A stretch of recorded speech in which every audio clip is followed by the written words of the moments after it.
According to Osho, one should become a witness, an impartial observer of one's own thoughts.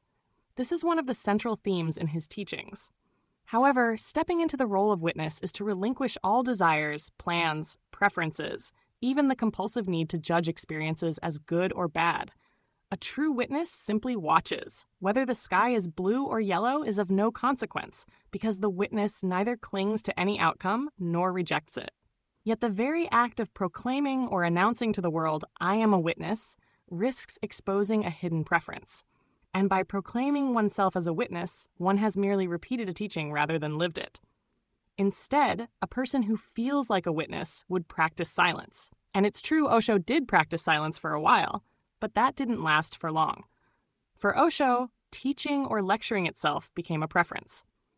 When someone says to another, "Be a witness," detach from desire, live in the moment, they're talking about a preference. This is better than that, or red versus green. This paradox is highlighted further when applied to Osho's legendary collection of more than 90 Rolls-Royce cars, parked in Rajneeshpuram, and could be considered a biggest monument to preference, rather than to a witness state. Each luxury car was a deliberate choice in favor of one brand over all others. A luxurious Rolls-Royce instead of Ferrari, or a truck, or a bicycle. But to select the same vehicle again and again betrays a pattern of attachment, even addiction. A true witness would lack the craving to accumulate anything at all. More so, luxurious cars that are identical. Or if at all there were choices, they would be random, unplanned, free of the magnetic pull of repetition.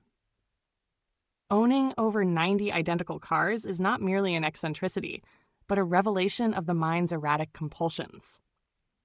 The witness state, by contrast, transcends compulsion altogether. It is characterized by the absence of desire, memory, even the capacity to label experiences as desirable. A genuine witness feels as though the I has disappeared, an experience in which the distinction between subject and object evaporates. In that void, distinctions such as better or worse, blue or yellow, lose all meaning. Yet Osho, while exhorting his followers to this witness state, manifested profound preferences himself when adding another Rolls-Royce model to his collection. Besides, to teach "be a witness" is in itself to make a choice, a preference for one path over another. His role as a teacher, and some called him Bhagwan or God, affirmed a position of authority, not the passive, desire-free stance of the witness, but the active, directional stance of a teacher with a choice and preference. Thus, the teaching again circles back on itself. To advise non-attachment is itself an act of attachment to a particular view of spiritual progress. Perhaps the resolution to this whole contradiction lies in Osho's inability to attribute events in life to destiny or kala. Maybe it's karma or work allotted to each of us by an all-powerful God, and maybe the ego's function is to make you believe that you are the doer.